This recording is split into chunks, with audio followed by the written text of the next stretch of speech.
Al inicio a la clase de hoy. Primero, comunicar como siempre que estamos transmitiendo esta clase a través de la plataforma Facebook de la Federación de Estudiantes de la Universidad de Chile y también de la propia Universidad de Chile. La clase de hoy se titula Desafíos de la legislación de la ciencia y el conocimiento.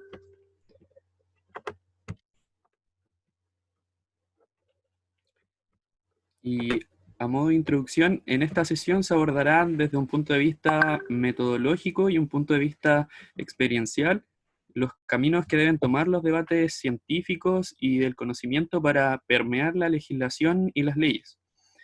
Además, se va a ahondar en cuáles son los temas o desafíos que deben abordar la legislación y las políticas públicas ante el avance de la ciencia y el conocimiento, y esto en una perspectiva de futuro.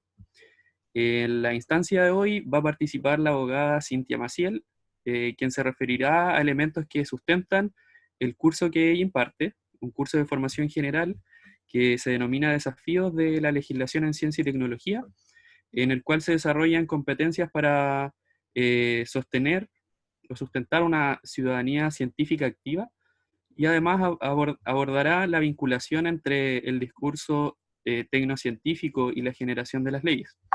Por otro lado, también participará el diputado Giorgio Jackson, quien se referirá a su experiencia presidiendo la Comisión de Ciencia y Tecnología de la Cámara de Diputados y Diputadas de Chile, y también abordará los temas de propiedad intelectual, de patente y transferencia del conocimiento, los cuales aborda también como coautor del libro Copia o Muerte. Digamos, la semana pasada también estuvimos a la otra coautora de este libro, que es Paula Espinosa, y en esta ocasión nos acompaña Giorgio. Para saber más de nuestros invitados e invitadas de hoy, bueno, Giorgio Jackson Drago es ingeniero civil industrial con mención en tecnologías de la información. Fue presidente de la Federación de Estudiantes de la Universidad Católica de Chile, FEUC, y también vocero de la CONFECH en el periodo 2010-2011. Es diputado de la República por el Distrito 10 y el Partido Revolución Democrática. Hoy es expresidente de la Comisión de Ciencia y Tecnología de la Cámara de Diputados y Diputados de Chile. Y como decía, es coautor de Copia o Muerte, y también tiene un libro propio que es El País que Soñamos. También nos acompaña Cintia Maciel Canales, quien es abogada y licenciada en Ciencias Jurídicas y Sociales de la Facultad de Derecho de la Universidad de Chile. Ella ejerce como abogada y docente del Instituto de Argumentación de esta misma facultad, y actualmente es candidata a magíster en Escritura y Alfabetización Académica de la Universidad Nacional de La Plata de Argentina. Y tiene expertise en estos temas porque a la vez es coordinadora del curso de formación general Desafíos de la legislación en ciencia y tecnología. Así que bienvenidas y bienvenidos, Giorgio, Maciel. No sé si ya tienen activados los micrófonos. Vamos a comenzar con Maciel. Hola. Sí, ahora pueden desde ya digamos, hacer uso de las potestades de coanfitriones que tienen para ir poniendo sus presentaciones o iniciar, digamos, la conversación. Perfecto. ¿Así es? ¿Voy yo primero? Muy Sí. bien. Voy a compartir pantalla, dame un segundo. Ya, y yo dejo de compartir. Entonces,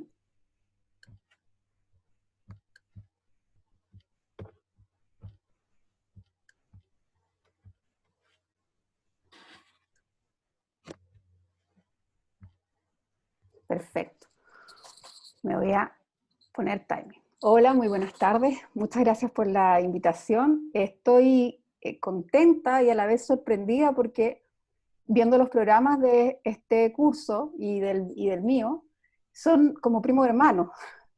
Y la verdad es que yo no estaba al tanto de la existencia de este curso y veo muchas potencialidades para poder cooperarnos y para poder aportar en esto que nos convoca, que es todos los desafíos en términos de ciencia y tecnología para Chile. Les digo esto desde mi expertise como abogada y desde mi experiencia en el desarrollo de la argumentación y el lenguaje en los estudiantes. Y esto para mí es muy interesante porque cuando nosotros empezamos a pensar el curso en el año 2014 y lo hicimos en el año 2015, era muy desafiante para mí ser la abogada del equipo.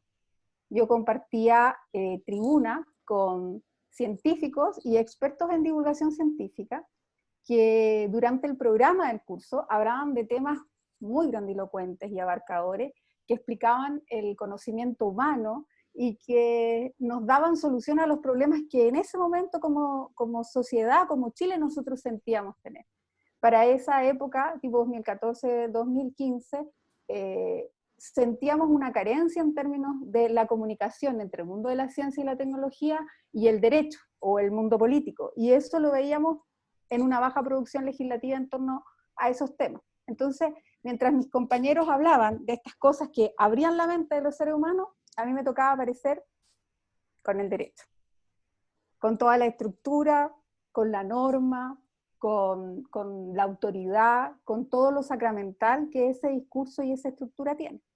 ¿Por qué? Porque nuestro curso lo que hacía era, en una primera parte, reunir todos los intereses de los estudiantes en torno a temas de ciencia y tecnología y a través de los problemas que ellos identificaban, generar un proyecto de ley que cumpliera todas las formalidades que un proyecto de ley tiene y que además se estructurara, o sea, se escriturara de esa determinada manera. Entonces, además de ver todos los temas referencias a ciencia y tecnología, nos tocaban ver los propios del derecho. Y todo lo que es legal en términos estructurales a la hora de generar una ley es extraordinariamente complejo. O sea, la técnica legislativa tiene muchas variables y muchos caminos que son arduos de recorrer y que ni siquiera un estudiante de pregrado lo recorre de forma completa. Uno siempre lo que recibe son pinceladas, pero pinceladas que son importantes a la hora de configurar una solución normativa para un problema tecnocientífico. Entonces, ¿qué temas veía yo con los estudiantes? Si acaso existía una necesidad regulatoria que hiciera de la ley el mecanismo idóneo para solucionar un problema. Si acaso eso era así, había que crear, modificar o derogar una ley.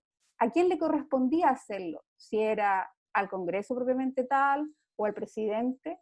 Si lo que uno proponía era constitucional o no, ya sea para no instar si era constitucional o para junto con promover una propuesta legislativa se propusiera una reforma constitucional, cómo debía estructurarse, qué elementos debía contener el cuerpo normativo que presentábamos, qué debía contener la ley en términos de objeto, aplicación, normas, sanciones, ámbito de competencia, definiciones legales significativas para entender lo que estábamos hablando, y en lo que yo creía ingenuamente que me correspondía, elementos para fundamentar la ley, todo lo que eran los aspectos técnicos y científicos y de derecho comparado, por ejemplo, que nos permitieran sustentar en términos académicos y científicos con el conocimiento disponible esta propuesta legal. Entonces, un proyecto legislativo tiene muchos pasos y son muy complejos. Sin embargo, un pantallazo que nos permitiría situarnos en este contexto es esta escalerita que les estoy proponiendo. Una iniciativa, un primer trámite constitucional, un segundo trámite constitucional, la creación de la comisión mixta cuando no hay acuerdo entre estos dos trámites, veto y observaciones por parte del presidente y luego los actos promulgatorios propiamente de la ley.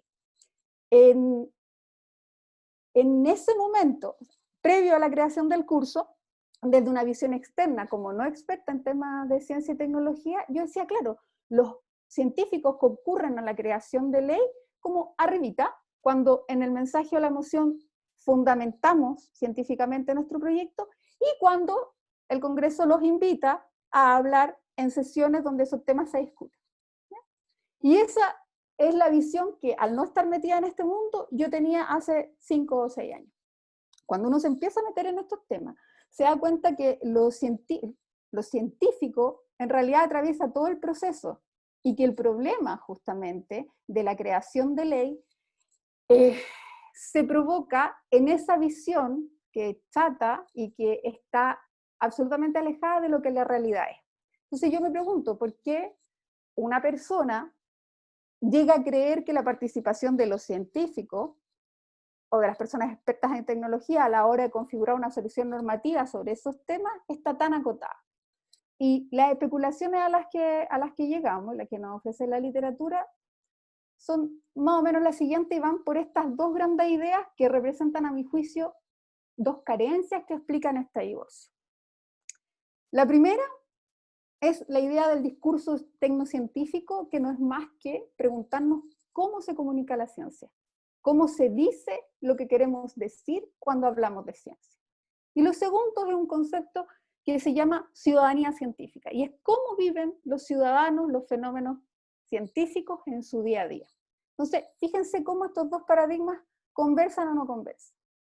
El discurso de los científicos siempre tiene esta seducción o esta apariencia de claridad total y abarcadora, en donde en una explicación científica no entra un alfiler. O sea, el científico que nos provee una definición siempre nos entrega algo más bien de corte enciclopédico, que nos da claridad y nos pone luz sobre los temas que estamos viendo.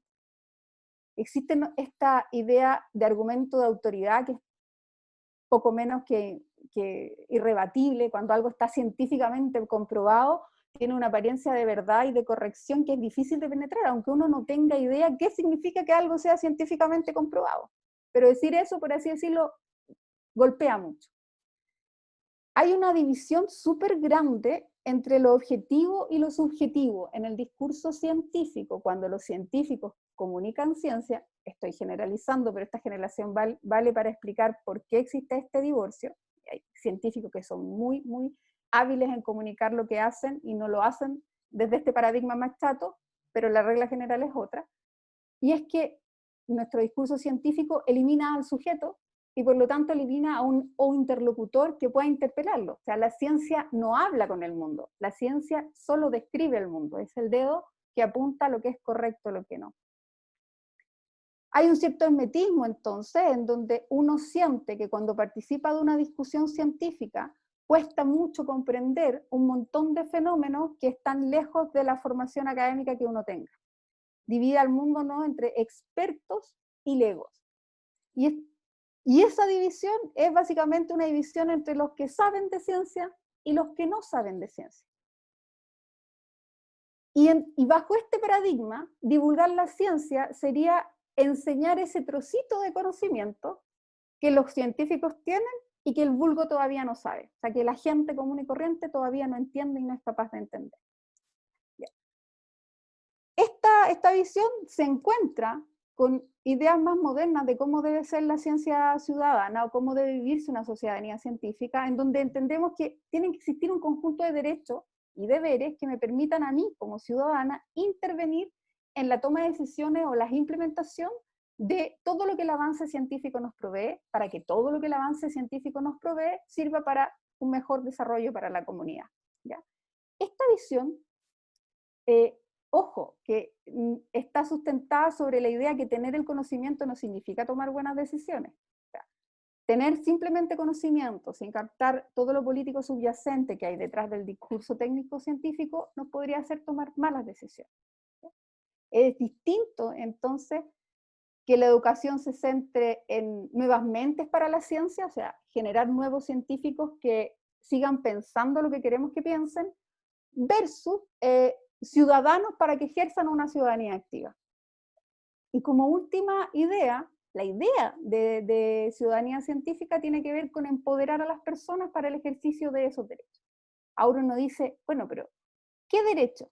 Derecho a tener mejor educación en ciencia y tecnología, derecho a participar de lo que ahí se descubre, derecho a recibir una vacuna si es que esta vacuna se encuentra. Foucault nos diría en esta conversación que nada de eso se responde si es que nosotros no entendemos la lógica de poder que hay detrás del discurso y del lenguaje. Sin entender cómo el discurso, este discurso que les mostraba yo antes, de claridad, se divide o se aísla por su propia apariencia de las decisiones políticas que luego quizás el diputado Jackson nos puede explicar más. Por eso la pregunta desde la didáctica de la ciencia sería, ¿qué habilidades tiene que tener una persona en términos de discurso cuando quiera comunicar la ciencia,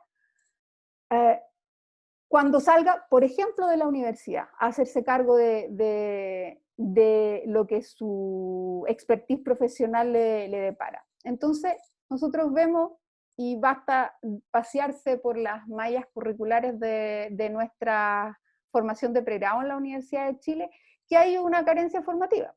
Cuando yo quiero entender que el científico va a tener que ser un agente político también para que lo que él descubre en su laboratorio tenga un impacto en el mundo, y yo lo contrasto con las mallas de ciencia que hay en la universidad y veo quizás que en el primer, segundo año hay algún curso como de ciencia, política y sociedad, y después quizás tipo cuarto, quinto año algún curso sobre legislación medioambiental, por ejemplo. Veo que no hay ningún puente, salvo esfuerzos como por ejemplo lo del CFG que están haciendo ustedes, para que el estudiante que estudia temas relacionados con ciencia y tecnología entienda su rol cuando salga al mundo real. Entonces, lo de las mallas curriculares es una evidencia de ese tema, pero también, por ejemplo, esta carencia que hay cuando los científicos se insertan al mundo laboral y viven, por ejemplo, precariedad laboral, contratados con honorarios per secula seculorum, cuando vemos noticias como que una científica descubre un tratamiento, una vacuna para el ANTA, pero nadie se la financia, o cuando uno, por ejemplo, el científico tiene que negociar el tema de las patentes, o, en fin, cuando todo lo que ocurre en un laboratorio no tiene efectos en el mundo práctico porque hay una carencia de poder de los científicos a la hora de instalar soluciones que beneficien a la sociedad en su conjunto. Entonces, con esta perspectiva crítica entonces a todo lo que nos puede estar faltando, yo les digo, no tengo la respuesta, no sé cómo, no tengo una respuesta unívoca para decir cómo yo puedo transformar a un científico en un agente político que necesitamos para que realmente lo que él investiga incida en la toma de decisiones y por lo tanto se transforme en políticas públicas. Pero aporto con dos ideas. La primera tiene que ver con este curso que yo les decía, que es como primo hermano de ustedes, que tiene una estructura extraordinariamente similar a lo que ustedes plantean. Nociones generales sobre ciencia y tecnología, elección de un tema, trabajo en la redacción de un mensaje de un cuerpo normativo y luego una presentación final. Una presentación final que era bastante, era porque no lo estoy haciendo este semestre el curso, que era bastante interesante porque nuestros estudiantes se exponían a legisladores en ejercicio y a sus asesores y a otras autoridades de la universidad para presentar formalmente este proyecto y someter al escrutinio de estos expertos y de sus feedback lo que ellos estaban pensando y representando a la hora de ver o escuchar proyectos de ley. Y lo interesante de esto, y que es con Martín Pérez, con Raimundo Roberts y el equipo con el que trabajamos, es que nos dábamos cuenta que ahí teníamos un punto que podía ser interesante de replicar en otros contextos y en otras disciplinas. Una metodología, ¿cierto? Una didáctica que hiciera que los estudiantes no solo se centraran en el conocimiento, sino que además fueran capaces de imprimir en esa solución el aspecto político que nosotros sentíamos que estaba carente. Entonces, en estas versiones nosotros nos hemos metido en temas como regular cyborg, drones, acceso a internet, temas de genoma humano, temas de impresión de órganos 3D y un montón. A mí me ha abierto mucho la cabeza el meterme en estos temas y comprender cómo es que afectan el día a día de un ciudadano. Y esto era para nosotros importante relevarlo porque nos dábamos cuenta que teníamos un modelo de enseñanza y aprendizaje que podía ser llevado a otros contextos, por otros equipos docentes que usaran la misma estructura para lograr hacer vivir una experiencia de ciudadanía científica a sus estudiantes.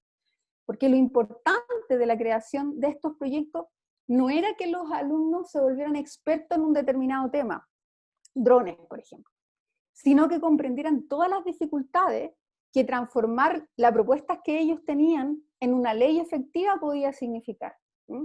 Y ahí nos entraban los temas de cómo comunicarse con los expertos, cómo hacer lobby para que le dieran entrevistas, cómo redactar los documentos intermedios de forma que fueran claros para cualquier persona que lo leyera, cómo coordinarse con los compañeros para no simplemente quedarse en transmitir un conocimiento, sino que elaborar una solución. Y todo eso con miras a que este enfoque o esta idea sobre ciudadanía científica les iba a permitir ser esos profesionales activos luego más allá en el mundo laboral o en el mundo profesional, para que no se quedaran con esa frustración que de repente viven los y las que estudian ciencia, y es que sus soluciones se quedan en sus laboratorios y no salen o no irrumpen en el mundo real, dando solución a los problemas concretos que ellos identificaron o que ellos vieron. Entonces, recapitulando, ¿cuál podría ser una buena forma de instalar nosotros en nuestros estudiantes esas inquietudes? Bueno, es ambicioso, pero quizás repensando nuestras mallas de pregrado que nos hagan ver cómo es que irrumpe la ciencia y tecnología en la sociedad, y no solo para nuestros científicos, no solo para la carrera de ciencia, o la carrera de biología, o la carrera de química. También pienso en la carrera de derecho, en donde los abogados se quedan en lo formal y no se comunican, no se integran con otras áreas disciplinares para comprender los fenómenos a los cuales nos estamos refiriendo. Y ahí yo le decía que para yo hacer conversar estas dos ideas de discurso tecnocientífico y ciudadanía científica, les proponía dos ideas, y la primera era esto que yo les proponía como curso, vi la presentación que ustedes hicieron en los proyectos de la semana pasada, lo que los estudiantes de este curso van a hacer como trabajo final, me imagino. Y vi que, bueno, buena parte estaban enfocados en temas de divulgación científica. Entonces, si yo tuviera una pretensión al terminar esta reunión de hoy día, sería cómo esto que acabo de decirles puede iluminar o generar preguntas en esos 9 proyectos. Hay alguno que no pude descubrir cuál me faltaba, pero ahí los estudiantes me dicen después. ¿Cómo podemos hacer nosotros para que esas cápsulas, esos proyectos de divulgación científica, Instagram, TikTok, infografía, meme, todo lo que a ustedes se les ocurrió para divulgar la ciencia, sea efectivamente algo que termine siendo pertinente para vivir o explorar una ciudadanía activa? Y ahí yo les diría algo que se lo digo también a mis alumnos, y es que no se centren en que la divulgación científica es llevar el conocimiento experto a auditorios que carecen de esa información, porque eso es como llevarle una respuesta a alguien que nunca se ha hecho una pregunta. Yo les diría que, y era algo que les decía Sebastián, que les dio feedback Sebastián, piensen cuál es el contenido político de ese mensaje que ustedes quieren entregar. ¿Cuál es el dolor que hay detrás? No sé, cuando los chicos, por ejemplo, los que hablan de especies introducidas, ¿por qué es necesario que un ciudadano de a pie sepa que hay especies introducidas? ¿Porque quiero que las reconozca en una trivia, por ejemplo?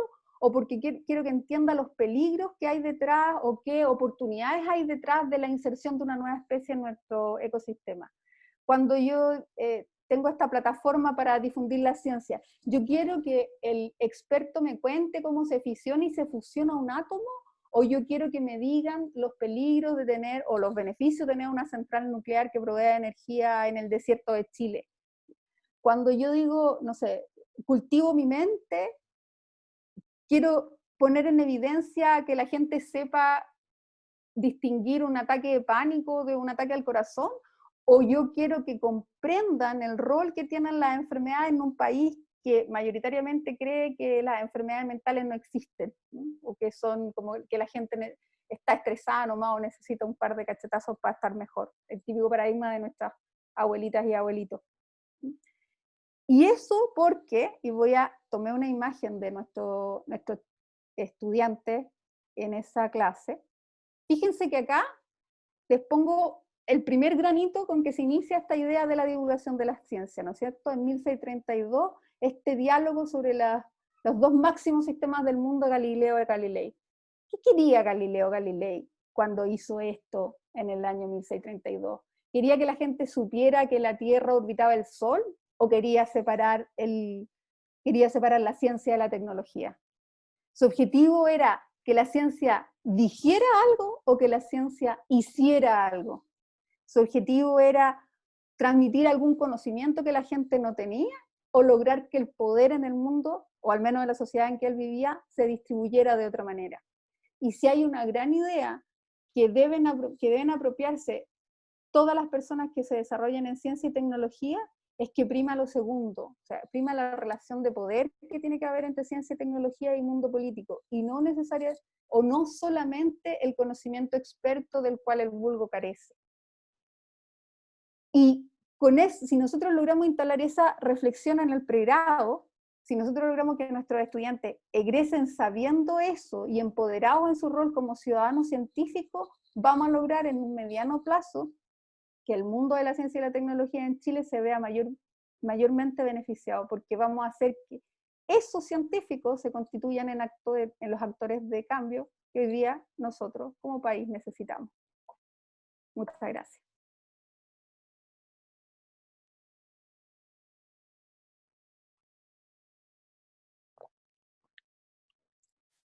Ahí está Jorge de Maestro de Ceremonia. Sí, sí. Gracias, Maciel. Muy interesante presentación. Y ahora le vamos a dar el paso a Giorgio. ¿Dejo de compartir o automáticamente? Sí, tienes que dejar de compartir. Perfecto. Para que Ya. Giorgio nos hable el video. Giorgio. ¿Qué tal? ¿Cómo están? Hola. Muy bien. Oye, primero que todo, muchas gracias por la organización. También gracias, no sé si decir de Cintia o Maciel, pero gracias por su presentación. Me llamo Cintia Maciel y me voy a poner en silencio ahora. Maciel es mi apellido, pero Perfecto. Suele ser mi nombre, no te preocupes. Gracias, Cintia. Primero, saludarlos. Es difícil hacer una clase por videollamada, porque hay mucha gente que sale sus nombres y es difícil recibir el feedback de la audiencia. Así que, en el caso que puedan, que no estén en una situación muy embarazosa, les voy a pedir que si pueden prender la cámara, las personas que puedan nomás, obviamente, para poder tener un poquito de feedback. Primero, contarles que apenas me invitaron de esta clase, yo dije inmediatamente que sí. Pensé que iba a ser la semana pasada y que nos iba a tocar hablar con Paula, pero hay un problema de coordinación nuestra. Pero a mí me gustaría hacer tres grandes preguntas, y que a partir de esas tres preguntas podamos tener una reflexión. Yo acá no traigo en general respuestas ni direcciones de cómo deberían exactamente ser las cosas, pero sí quiero de alguna manera persuadirlos y persuadirlas a que podamos hacer algunos cambios en cómo se ha entendido durante siglos la idea del conocimiento y cómo se relaciona con el poder y la libertad y los derechos de las personas. Las tres preguntas que quiero recorrer en esta clase, y para la que intentaré mantener su atención, es uno, ¿quién le paga o quién paga el trabajo creativo o de investigación? Pero al final el trabajo intangible. Esa es la primera pregunta que quiero que podamos abordar, cómo se ha hecho en la historia y cómo creemos que es la mejor forma para hacerlo de aquí en adelante. Lo segundo es algo un poco más relacionado a lo que mencionaba Cintia antes, y tiene que ver con los límites de la ley. Vamos a tratar de hablar de si el fin justifica los medios en torno a las distintas leyes, que tratar de ponernos ahí un poco como abogados diablos. Y en tercer lugar, tratar de hacer un análisis un poco más utilitarista, en el fondo, quién gana con las leyes que hoy día existen y quiénes pierden. Finalmente, un análisis ya más, una mezcla entre económico y de poder respecto al conocimiento. para la primera pregunta de quién le paga a los creativos, un poquito de historia, probablemente algo vieron con Paula, la verdad no sé muy bien hasta qué detalle llegó, así que si es que les redundo un poco mis disculpas, pero la verdad es que el conocimiento históricamente, primero estuvo reservado para muy pocas personas, me refiero al conocimiento que se fue formalizando, siempre hay distintos saberes, distintos conocimientos, pero la educación o los altos saberes liberales, como se le llamaron en su momento, fueron privilegio de pocas personas, ¿ya? Y esas pocas personas acumulaban un espacio de poder por el hecho de tener conocimiento. Y quienes se dedicaban a la parte creativa fueron financiados principalmente por mecenas en un momento, por reyes, por, no sé, duquesas, por duques, etcétera, y que estaban al servicio de esas causas. Por lo tanto, hubo durante muchos años, si bien algún nivel de financiamiento para estos mecenas, había una falta de autonomía impresionante para poder ser creativos o ser creativas, hasta que, y haciendo un camino rápido, hasta que ya en el siglo XVIII comenzaron a haber reformas importantes por todos los movimientos que generó la imprenta. La imprenta empezó con una divulgación del conocimiento, sobre todo el conocimiento en papel, ¿no? Y eso trajo una democratización que empezó a hacer ruido, y empezó a hacer ruido principalmente en los espacios de poder que tenían control sobre esa difusión del conocimiento.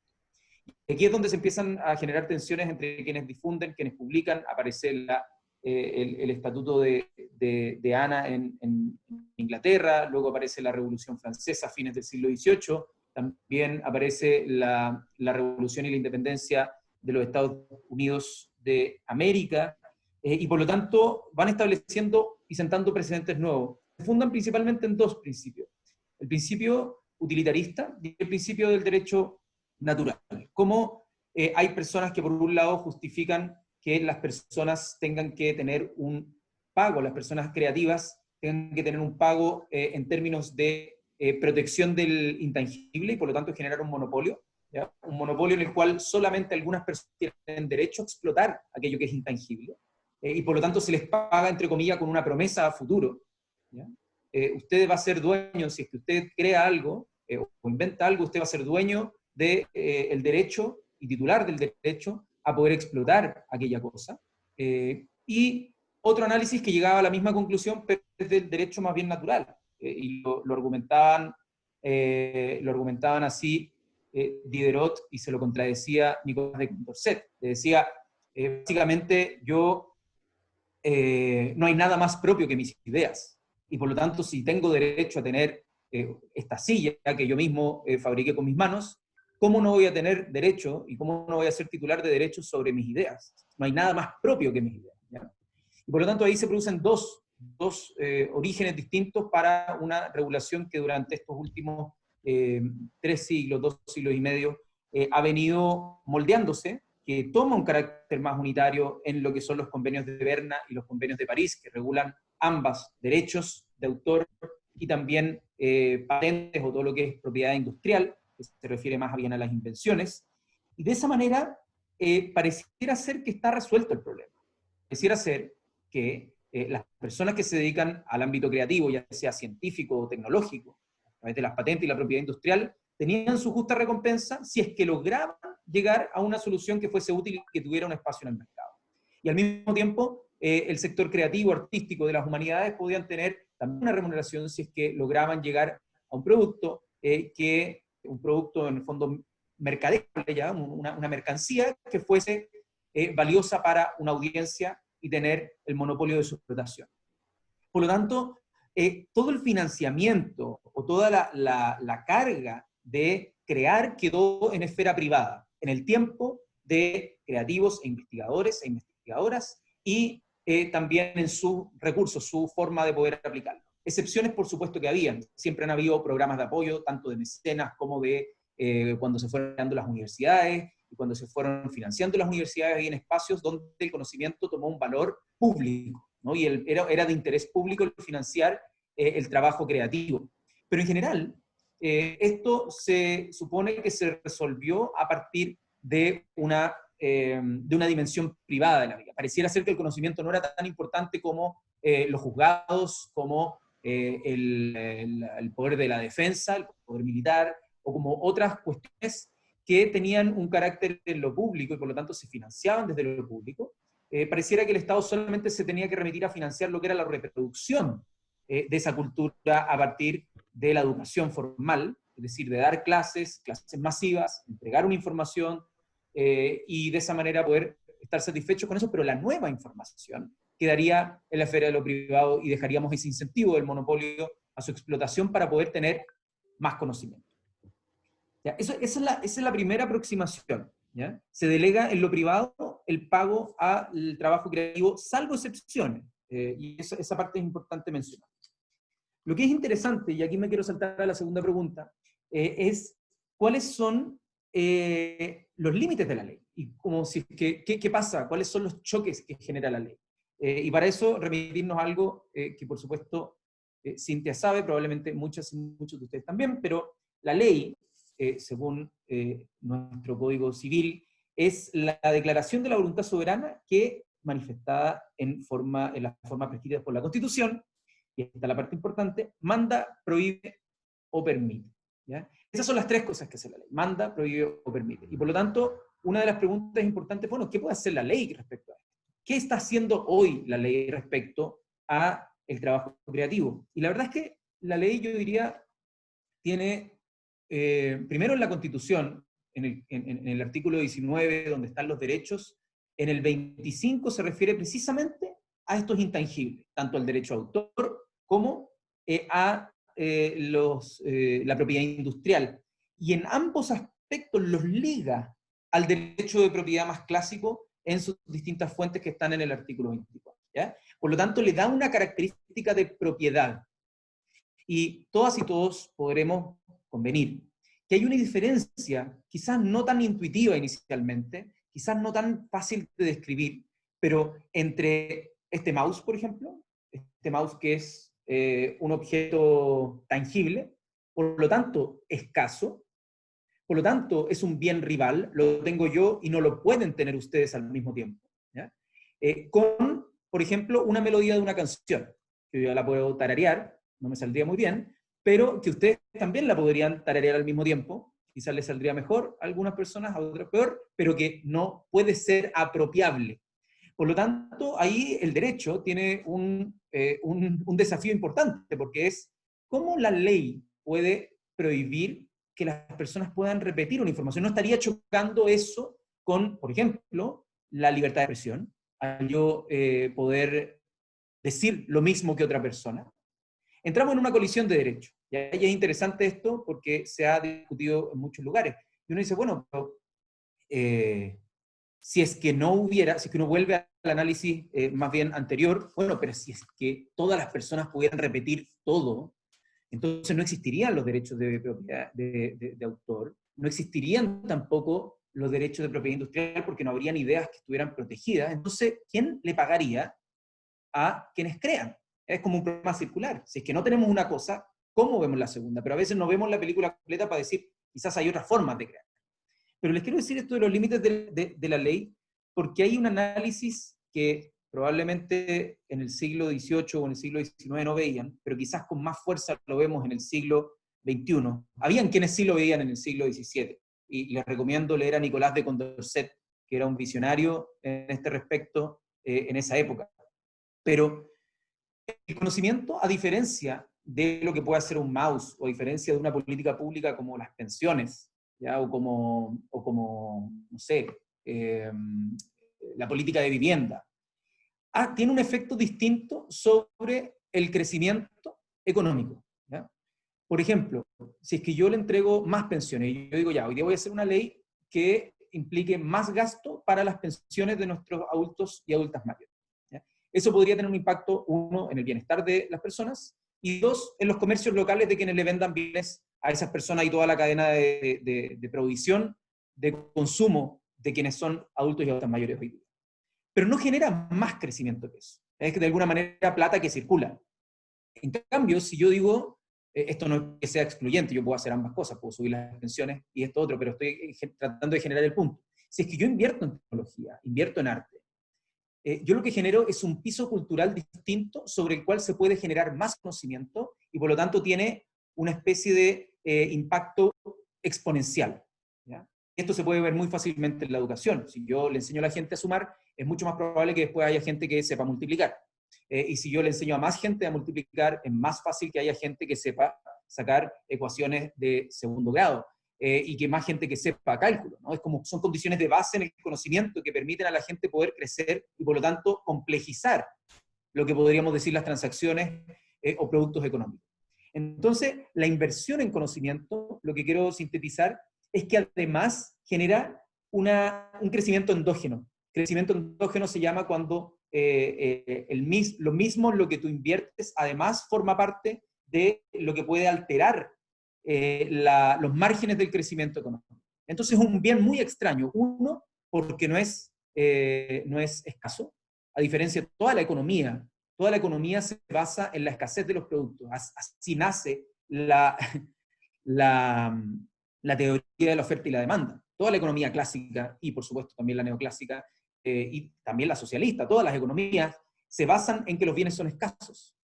Por lo tanto, ¿por qué se nos ocurrió tener un ámbito económico, y más encima monopólico, a algo que es por esencia abundante, a algo que es replicable? Y la razón vuelve a ser circular al principio, porque de otra manera no se nos ha ocurrido para financiar a quienes tienen que hacer la tarea de crear. Pero aquí me quiero saltar a la tercera pregunta. La pregunta si es que estas normas están basadas en el utilitarismo, es decir, que nos va a ir mejor, que la gente, lo decía Cintia, el vulgo, el pueblo, va a tener más acceso al conocimiento y a nuevos conocimientos útiles, ya sean, insisto, desde la ciencia, desde el arte o desde las humanidades. Entonces vale la pena quizás un costo a pagar por un espacio temporal, en el caso de las patentes 20 años, en el caso de los derechos de autor 70 años después del fallecimiento del o las autores.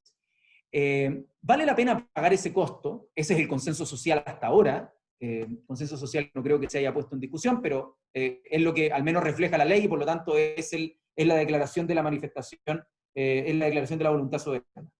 Entonces, lo que dice el consenso hoy día es que vale la pena el costo, ¿ya? Vale la pena tener como monopólico y por lo tanto, no sé si algunos de ustedes habrán tenido cursos introductorios de economía o más avanzados de economía, pero cuando se sitúa un precio monopólico sobre un bien, hay mucha gente, muchas de las personas que están demandando ese bien que no pueden acceder. En este caso se hace más absurdo aún porque al ser muchas veces, y en Internet sobre todo, un costo marginal cero, es decir, que no tiene costo de reproducción, como cuando bajan una película en un torrent, o como cuando, no sé, bajan un libro en PDF, al no tener costo real esa operación, más allá de tener una infraestructura, una conexión, se hace más absurdo el hecho de que tenga un precio fijado monopólicamente. Entonces, esa restricción a la libertad, esa restricción de que yo no puedo en mi computador copiar una serie de bits para tener el mismo archivo que tiene otra persona y que compró, y que es una restricción a la libertad de las personas, estaría justificado por un bien superior. Ese bien superior es que tendríamos mayor acceso a las artes, a las humanidades y a la ciencia, producto de esta cadena de incentivos. Lo cierto es que esa es una premisa súper controvertida. Es una premisa que no ha encontrado evidencia empírica robusta, es decir, que mayores y mejores legislaciones o protecciones a los derechos de propiedad intelectual, y agrupo en esto tanto industriales como derecho de autor, hayan implicado en sociedad alguna una mayor, un aumento, un incremento en la creatividad o en la productividad o en la cantidad de innovaciones o desarrollos artísticos. Y a pesar de que puede ser muy intuitivo, y uno dice, mire, ¿sabe qué es? Mientras más desarrollo, mientras más plata o plata futura me puedan permitir o me puedan prometer, porque es una promesa, si es que la mercancía le gusta a un mercado, a una audiencia, más rico o rica me voy a hacer. Debieran haber muchos incentivos para eso, ¿no? Y de hecho, si uno mira la cadena del 1% o el 0,1% de las y los artistas, o las y los científicos es menos notorio, pero son personas que tienen muchísima plata porque son quienes lograron captar buena parte de la audiencia y por lo tanto generar muchos más ingresos que los que quizás se habrían imaginado. Pero el otro 99%, lo más probable es que le haya dedicado mucho tiempo a una creación y que no haya recibido pago alguno. Es decir, su tiempo, el tiempo de trabajo creativo, no fue remunerado, sino solo para aquellas personas que no fue remunerado, sino que les fue comprado la mercancía futura. Y por lo tanto, acudimos a un momento, y cuando hablo momento, se refiere a los últimos 250, 300 años de nuestra historia, pero principalmente para los países del sur global, en los últimos 20 o 30 años, donde las leyes se han fortalecido en esta línea de la privatización y la mercadización o mercantilización del conocimiento. ¿Ya? Por lo tanto, todas las personas pueden llegar a hacerse ricas y por lo tanto ahí está el interés meritocrático, ¿no? La promesa meritocrática de este capitalismo cognitivo. Todas las personas pueden llegar a ser, no sé, un cantante o una cantante muy famosa y tener desarrollo ahí, o todas las personas pueden llegar y tener una obra de arte, una fotografía o lo que sea, pero no todos van a llegar. Y muchas personas van a estar destinándole mucho tiempo de trabajo en el camino sin tener ningún tipo de remuneración. ¿Ya? Y eso nos hace preguntarnos, bueno, ¿quién gana? ¿Quién gana en esta pugna? En el caso de las ciencias, por lo tanto de la propiedad industrial y de todo lo que es el desarrollo de la tecnología, la respuesta es bastante dura. Es bastante dura porque primero, científicos y científicas en general tienen el problema resuelto del financiamiento del trabajo, porque los contratan ya sea universidades, centros de investigación o empresas privadas que se dedican a contratar gente para este efecto. Y por lo tanto hay allí una esfera un poquito más estable respecto al estar contratados, estar ocupados en la tarea creativa. El problema es que las leyes que supuestamente estaban para proteger a las personas que creaban, ya por los distintos supuestos, finalmente lo que están haciendo es respaldar el capital que invierte en esas personas.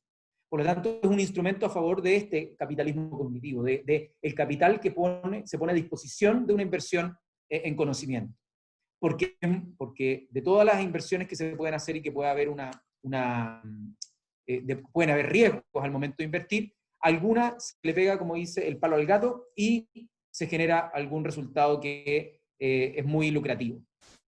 Y la consecuencia es que gente no puede acceder a sus productos finales y que los estados prohíben y persiguen penalmente a las personas que intentan romper estos monopolios. Pensemos en el caso, creo yo, más paradigmático y probablemente más contingente hoy en día, como el caso del VIH en los 90 en África. El VIH en los 90 en África sí tenía solución y murieron decenas de millones de personas. ¿Ya? Decenas de millones de personas por algo que sí tenía solución. Los medicamentos, y en particular los antirretrovirales, ya a fines de los 80 contaban con buenas pruebas y buenos testeos. En los 90 de todas maneras había la capacidad de desarrollo. De hecho, India, que ha sido uno de los países que más ha resistido los temas de propiedad industrial, tenía laboratorios para producirlos a un costo bajísimo. Sin embargo, los países africanos se vieron en una presión absolutamente imposible de superar al momento en que tanto desde Europa como desde Estados Unidos presionan para que no puedan romper esas patentes y no puedan comprar medicamentos genéricos alternativos. Y de esa manera murieron, ¿sí? Murieron millones de personas, habiendo en la humanidad la fórmula y la técnica para poder reproducirlo, es decir, se generó una acceso artificial para no arruinar un negocio. Esas son consecuencias directas, no es teoría de la conspiración. Y hay un documental que les quiero recomendar ahí que se llama Fire in the Blood, como fuego en la sangre en inglés, que lo pueden pillar por ahí para verlo. Otro ejemplo en el caso de las artes. En el caso de las artes, que es un mundo muy precarizado, un mundo que, como les digo, está entregado al que las personas que le logran pegar el palo al gato pueden tener remuneración, pero la mayoría de las y los artistas viven en una precarización máxima, y cuando se organizan para obtener sus derechos de autor, lo que les llega siempre sirve porque están en una muy, muy alta precarización. Pero las consecuencias y el otro lado de la moneda muchas veces no se ve. Y lo podemos apreciar, por ejemplo, en dos casos. Uno es el caso de Bastián Arregada, no sé si lo conocerán, pero Bastián Arregada es uno de los 81 muertos en la cárcel de San Miguel el año 2010. ¿Ya? La cárcel de San Miguel el 2010 se incendió, y esto produjo que 81 reos fallecieron. Y Bastián Arregada fue conocido bastante su caso porque él estaba ahí cumpliendo condena por vender DVDs en la calle. Y por lo tanto, uno se pregunta, bueno, ¿por qué? ¿Qué es lo que hizo que una persona por vender DVDs de una compañía hollywoodense estuviera preso? Y ahí es donde uno empieza a preguntarse los límites de la ley, porque lo que nos relata Rodrigo Fluxá en un como muy brutal, pero al mismo tiempo bien sensible ensayo periodístico, es que Bastián Arriagada, según sus abogados, nunca entendió el delito por el cual él estaba siendo perseguido, y por eso reincidió en el delito. Nunca entendió por qué, si él comerciaba de todo tipo de cosas, comerciaba productos para el maquillaje, de distintas cosas, ¿por qué lo detenían por el estar vendiendo DVDs? Si él se los conseguía, los compraba y los vendía. Y por lo tanto, esa dificultad de comprender el delito es lo que probablemente le quita legitimidad. Y hay un manto de ilegitimidad. Y por lo tanto, muchas y muchos de ustedes probablemente también hayan descargado al menos una vez, no se tienen por qué delatar, pero al menos una vez o más de una vez algún disco, como se conoce, pirateado. O ya no se llaman discos, ¿verdad? Pero bueno, no sé, una película, un torrent, cualquier cosa, ¿no? Que no tenga necesariamente el derecho de autor, un libro, no sé, en Libgen, no sé, cualquier cosa. Y obviamente que ustedes no se sienten criminales en ese momento. Ustedes simplemente están descargando algo y no saben muy bien a quién le están haciendo daño. Porque es muy difícil explicar que a alguien le está haciendo daño cuando alguien trata de tener conocimiento, ¿no? Porque es un intangible. Si no se da cuenta, ¿cómo va la persona a alegar que le quitaron algo si es que no hay ninguna forma en que la persona lo note? Eso es algo que choca lo intuitivo que otras leyes son. Si yo te robo tu auto, obviamente que me estás haciendo un perjuicio. Si yo descargo el libro que escribiste, cuán claro es que yo igual tenía la plata para pagar ese libro y lo hubiera pagado en cualquier lugar, como en cualquier caso, ¿no?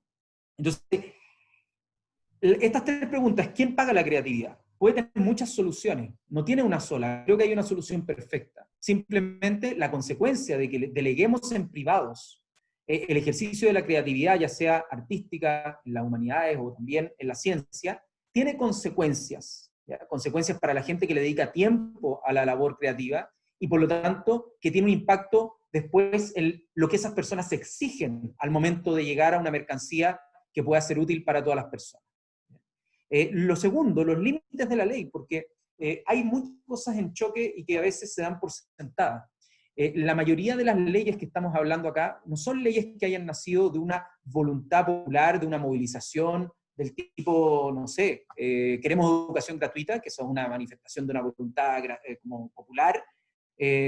No, las leyes de propiedad industrial se instalan a requisito principalmente de potencias económicas que lo que querían era un intercambio de bienes, y quisieron, en los tratados de la OMS en los 90, quisieron imponer sanciones a quienes no respetaban esa titularidad de derechos en otros territorios, y por lo tanto condicionaron las bajas en los aranceles de los productos físicos, cobre, fruta, vino, etcétera, a una contraparte donde tenían los países de menores ingresos, los que exportaban esos bienes físicos, tenían que aceptar cumplir con la persecución o la instalación de los monopolios en sus territorios. Esa fue la transacción.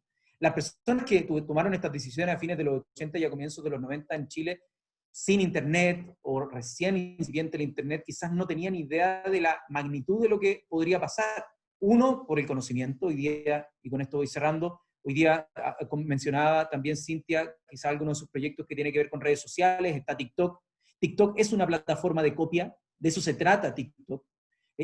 Toda la creatividad que emerge de plataformas como TikTok está basado en que personas repitan exactamente lo mismo que hacen otras personas. y aparecen cosas increíblemente entretenidas, creativas, a partir de la copia, del meme, ¿no? Y por lo tanto, eso rompe un poco la teoría de que teniendo incentivos y por lo tanto restringiendo el conocimiento, pero teniendo incentivos para esa restricción y privatizándolo, vamos a tener más creatividad. TikTok rompe con esa tendencia. Dice, miren, ¿saben qué? Cuando liberamos todo, pareciera que hay más creatividad aún.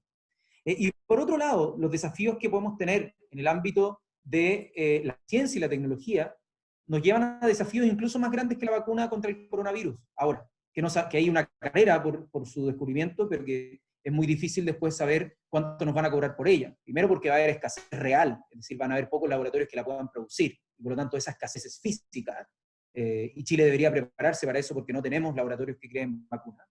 Pero en segundo lugar está la escasez artificial, que es si hubieran espacio para la vacuna. Bueno, ¿cuánto nos van a cobrar por el excedente del conocimiento, mucho más allá, y dependiendo de la elasticidad, que en este caso es de vida o muerte, por lo tanto es muy inelástico? Entonces, ¿cuánto nos van a cobrar por esa vacuna? Nos pueden cobrar mucho y la vamos a terminar pagando igual, y eso puede que nos empobrezca como país. Y eso pasa también con los alimentos, eso pasa con las semillas, eso pasa con las semillas modificadas, y pasa con muchas otras cosas que cada día están con más fuerza en la economía global. Y como última reflexión, porque esto también involucra mucha geopolítica, mucha política entre países, mucho poder entre países, les pido que hagan un ejercicio mental. No sé si alguno o alguna de ustedes estudiará economía, pero hay un concepto bien simple en macroeconomía que son la balanza comercial de los países. Importaciones, exportaciones, ¿ya? Así de simple. Piensen cuán sostenible es para un país como Chile, o como otros, que tenemos un bajo índice de complejidad económica. ¿Qué significa bajo índice de complejidad económica? Que en general exportamos casi puras cosas en bruto, le inyectamos poco conocimiento a las cosas que exportamos, ¿ya? Las cosas que producimos. Piensen para un país como Chile, que sus exportaciones en general tienen que competir por precio en el mercado global, y por lo tanto tienen un margen de utilidad bastante bajo, porque como nos enseña la teoría, cuando hay competencia perfecta o competencia en general, la utilidad, el margen que uno puede sacar tiende a cero, es bien poquito lo que uno puede sacar. Piensen en esos países que la gran parte de sus exportaciones compite a precios globales, mientras que crecientemente sus importaciones de países principalmente del norte, países desarrollados, crecientemente tienen un pedazo de la torta de las importaciones que están en un precio monopólico. Es decir, no están en un precio que compite globalmente, sino que es un precio que está inflado por los tratados que nosotros mismos firmamos sin saber muy bien cuáles iban a ser sus implicancias. Esa es una bomba de tiempo, porque las brechas se van agrandando entre los países que pueden acusar de los productos de su economía el que sean cobrados con un precio monopólico versus aquellos que no tienen un precio monopólico y tienen que competir. Y así se da una especie de, no sé si farsa, pero al menos una muy falsa meritocracia entre los países distintos en cuanto a estar en igualdad de condiciones para competir. Chile no está en igualdad de condiciones para competir con Alemania. El Congo no está en igualdad de condiciones para competir con Finlandia. Y por lo tanto, la economía global se basa en ese principio, en que están en igualdad de condiciones y que la distribución de tareas entre los países, las ventajas competitivas, por así decirlo, cuando se comercia, están basados, de nuevo, en las cosas como si fuesen estáticas y no si fuesen dinámicas o endógenas. Si Chile, si los demás países, como lo hizo China en los 80 y los 90, copiaran, entre comillas, todas las tecnologías y copiaran y lo trataran de asimilar como know-how, que eso se demora un poco, ¿no? Como conocimiento adquirido, como práctica, como técnica, y nos pusiéramos a exportar cámaras de foto, nos pusiéramos a exportar micrófonos profesionales, computadores, celulares, mouse, probablemente nuestra economía y nuestros sueldos irían al alza y por lo tanto tendríamos mejores condiciones de vida. Y por eso cierro con esta pregunta: ¿quién gana hoy con la privatización del conocimiento? ¿Y quién gana con decirle a nuestros artistas, a nuestras artistas, a quienes investigan, que si es que ellos lo logran, van a poder ser multimillonarios, pero el 99,9% de ellos no lo logran y terminan siendo carne de cañón para un discurso que fomenta este capitalismo cognitivo. Eso por ahora. Muchas gracias, Giorgio. Muy interesante presentación. Volver a agradecer también a Cintia, que antecedía. Y ahora vamos a dar paso a una ronda de preguntas de estudiantes del curso. Y para esto, los y las les estudiantes pueden enviarla a través del chat, ¿ya? Esa va a ser la modalidad. Y eh, Fernanda Cuevas, mi compañera, va a moderar este espacio de preguntas, las va a ir recepcionando en el chat y va a ir haciendo mención de ellas. Y igualmente para este espacio de diálogo, como invitaba a Giorgio también, quienes se sientan cómodos para poner, digamos, el video también, para que sea un espacio más ameno. Así que eso, le doy paso a Fernanda para que comience con las preguntas.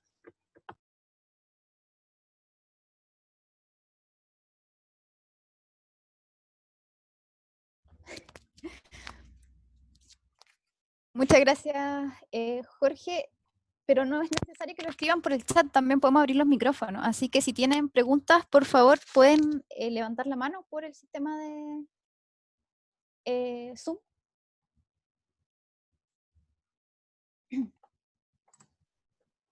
Ya hay una en el chat. Ya. ¿Camilo?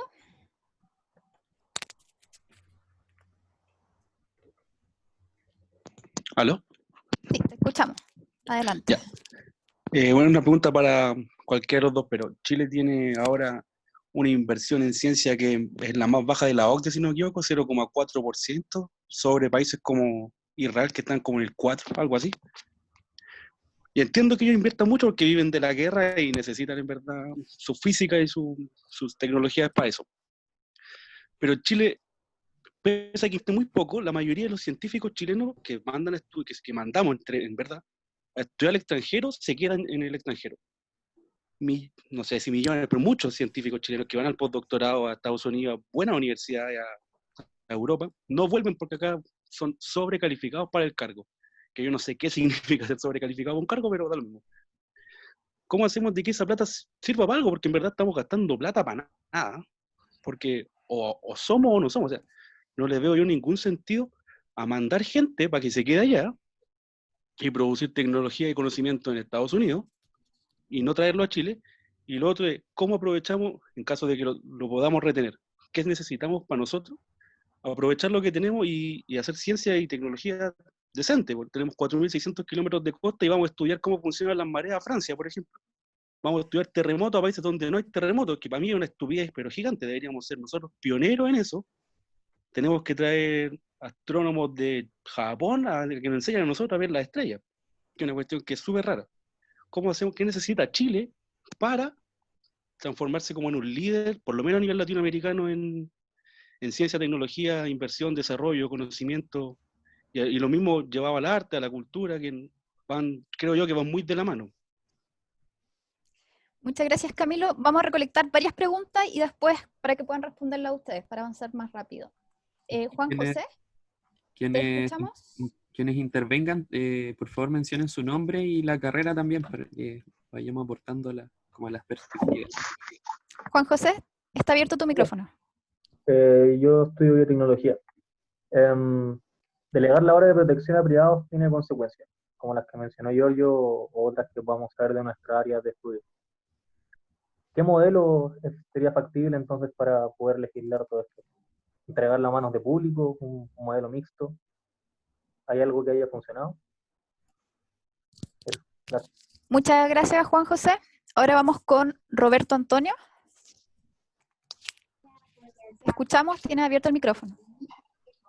Sí, mi pregunta iba como relacionada a lo que habían como mencionado respecto como al poder con el que se va como creando el conocimiento, y yo creo que eso va como de la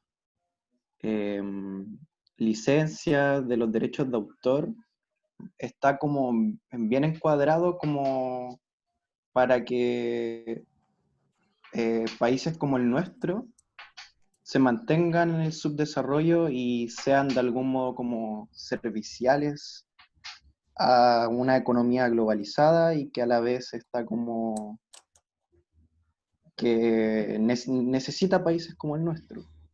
Entonces mi pregunta es que, al menos yo no creo que manteniéndonos como en esta idea de economía mundo y capitalismo podamos surgir, ya que se nos limita el conocimiento, porque el conocimiento lo tiene el poder básicamente. Entonces iba como mi pregunta como si esa reflexión es correcta y o si tal vez los expositores ven como una salida más mixta al problema.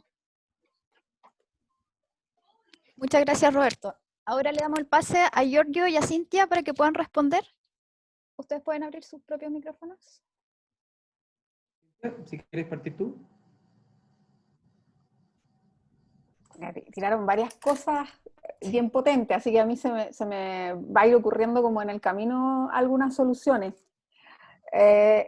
Primero, estas son opiniones personales que no están validadas ni contrastadas, o sea, los modelos sobre cómo desarrollar la ciencia y tecnología en los países son variados y uno debería, cuando quiera hacer política pública en torno a esto, tener varios modelos sobre la mesa e ir flexibilizando y viendo qué funciona o qué no funciona, revisándolo de forma constante, no casarse con una sola visión. Entonces, cuando Camilo nos cuenta esto de los estudiantes que se quedan en el extranjero y que tenemos una fuga tremenda de cerebro y una fuga tremenda de plata, es que, claro, pues está diciendo algo extraordinariamente cierto. Y allí, yo sin conocer a cabalidad esa situación, sí puedo contar algunos fenómenos que son interesantes, y son lo siguiente, o sea, las cosas que reglamentan esas becas indican que, por ejemplo, el que se vuelve del extranjero, que estudió en el extranjero, tiene que radicarse por un determinado tiempo en Chile para, de alguna forma, devolver esta inversión que el país hizo. Imaginémonos esto en un contexto, un mundo globalizado. O sea, yo quisiera que dijeran que el estudiante o la estudiante que fue al extranjero a perfeccionarse le devuelva ciencia a Chile, y me da lo mismo que esté en Francia, en la Antártica, en China, en la Luna. O sea, quiero que lo que esta persona es capaz de crear se comunique y afecte a Chile. No que esté viviendo en Chile. ¿Para qué? Para hacer cesante. Si acá no se puede incorporar a un grupo de investigación. Eso en un contexto de pandemia, en donde muchas universidades, y en universidades tope de línea, han dicho que durante todo el 2020 no van a hacer docencia presencial, en donde a lo mejor podríamos tener a nuestros estudiantes de doctorado y postdoctorado sentados en un escritorio en Chile, intercambiando con equipos de investigación en otra parte. No necesariamente todo lo que va a significar el desarrollo de la ciencia va a requerir la presencia directa. Se excluyen, ¿no?, todas las ideas de los laboratorios, o en aquellos lugares en donde estar juntos es la forma de hacer ciencia. Y yo creo que ahí el fenómeno es concebir la ciencia. Bueno, primero tengo una legislación antigua, que concibe la ciencia como fenómenos aislados, como que los científicos no solo analizan ratones de laboratorio, sino que ellos también son ratones de laboratorio que no están insertos en grupos de investigación. Entonces yo no saco nada con mandar un estudiante a que se perfeccione en algo, si yo luego no lo puedo incorporar a un circuito académico científico en donde ese conocimiento se circule, ¿ya? Entonces, me imagino que hay que repensar cómo se devuelve esto que el país ha invertido, y hay que pensar cómo se otorga. Por muchos motivos, la academia en Chile es un poco rígida, y es difícil ver estudiantes, académicos jovencitos en formación que están en los claustros académicos y que desde esos lugares van a estudiar al extranjero y luego vuelven a insertarse en esos claustros. Uno ve alumnos muy aventajados, con intereses que los posicionan en universidades de primera línea, que cuando vuelven no hay ninguna plaza a la que puedan concursar. O sea, no hay ningún espacio en donde puedan mostrar lo que saben, porque no están insertos. Entonces, ahí lo que falta es pensar cómo yo lo que exporto, lo que saco para el mundo y lo que traigo de vuelta a Chile son grupos de investigación que se conectan y no personas aisladas que después solitas tienen que batallar por dónde cuentan estas cosas tan importantes que investigaron, ¿ya? Respecto de los modelos, sobre cómo podemos avanzar en temas de patentamiento, generación de conocimiento, yo creo que hay que mirar un poco el mundo nomás, por no obsesionarse con replicar modelos así tipo copy-paste, ni tampoco con descubrir otra vez la rueda y tratar de ver opciones mixtas que pudieran solucionar el problema. Desconozco en profundidad esos modelos, pero sí pienso que hoy como estamos parados, vamos a tener problemas como los que se vivieron con el VIH en África en los 90, digamos, cuando encontremos eventualmente una cura o una vacuna o algún tratamiento para el COVID, vamos a ver otra vez lo que significa esta caza por aquellos laboratorios que son capaces o no de proveernos la vacuna o el tratamiento de forma oportuna. Y Roberto tenía una visión un poco fatalista quizás. Yo les debo confesar que las últimas 2 semanas estaba pensando que esto es un apocalipsis zombie, que nosotros todos nos vamos a morir y que nunca el mundo post pandemia va a ser, ni siquiera va a existir, como que se va a erradicar la humanidad de la faz de la Tierra. Pero también he querido verlo estos últimos días a propósito de entusiasmarme y comunicarles con ganas o con ánimo algo significativo a un grupo de estudiantes que está muy entusiasmado aprendiendo, viendo que creo que la pandemia es como si estuviéramos jugando a las cartas y estuviéramos barajando el naipe otra vez. Estamos en el momento en donde este naipe se baraja, y esto posibilita que la mano que a mí me llegue sea buena, sea mejor, sea más creativa, sea más poderosa. Yo creo que el daño que estamos experimentando en este momento, el sufrimiento de las personas, la muerte de las personas, la enfermedad, que es algo tan lacerante para nuestras emociones, nos va a hacer en 1, en 2, en 3, en 5 años que todos como sociedad, incluso la clase política o la clase económica, se dé cuenta las nefastas consecuencias que tiene no tener, por ejemplo, una educación de calidad. Mira, estoy monotemática con el tema del COVID, pero se supone que tenemos un virus que lo podemos contener con 3 medidas simples: lavarse las manos constantemente, usar una mascarilla casera, que no tiene por qué ser certificada, y el distanciamiento social. ¿Qué hacemos tan mal? ¿Qué estamos haciendo tan mal que esas medidas que son físicas, y son, o sea, porque el virus al final del día es una cosa que yo puedo evitar contagiarme si físicamente evito ciertas cosas, no es como energía nuclear, radiación que me llegue y no tengo cómo evitarla. ¿Qué estamos haciendo tan mal que tenemos una ciudadanía que no es capaz de entender esas instrucciones? Y esta como idea post-apocalíptica en donde las personas no somos capaces, o no estamos siendo capaces de articular nuestro conocimiento de forma más, qué sé yo, más constructiva, a mí me parece que va a ser una oportunidad como para hacer ese cambio.